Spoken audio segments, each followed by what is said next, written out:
Hey folks, today we are starting with our spell in French second part. So let's get started.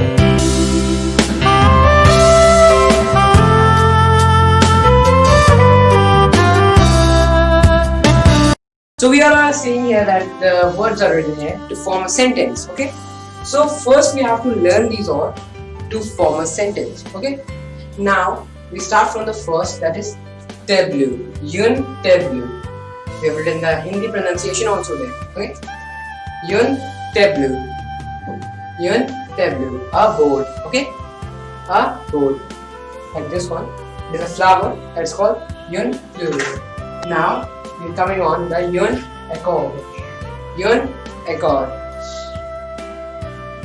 Yun accord means a school, okay? A school. A shape. Okay, a shape. We can also call shape.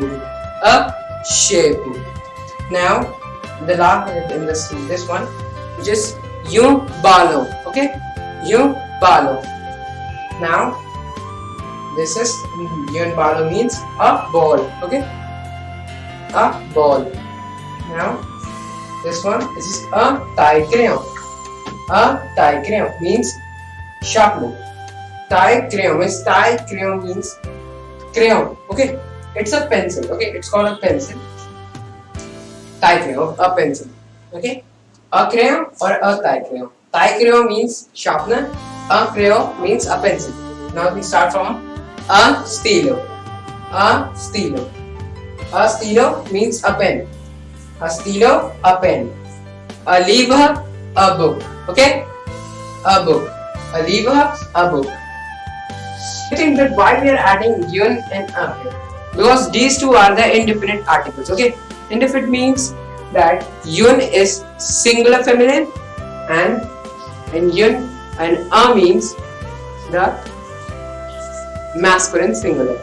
Okay, so now let us repeat this all. Okay, a tableau. Okay, a tableau. Repeat with me. A tableau. Say a. Say, great.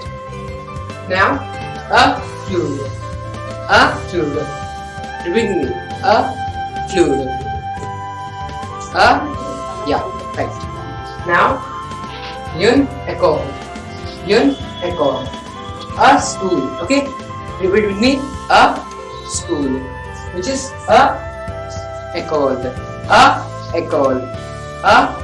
Yeah, right. Now, a chapeau. Okay, a chapeau. Chapeau means hat and cap. Okay, a chapeau. Nice. Then a balo. A balo. Repeat with me. A balo. Great. Now this one is a tie crayon. A tie crayon. A tie crayon. A sharpener. Repeat with me. A tie crayon.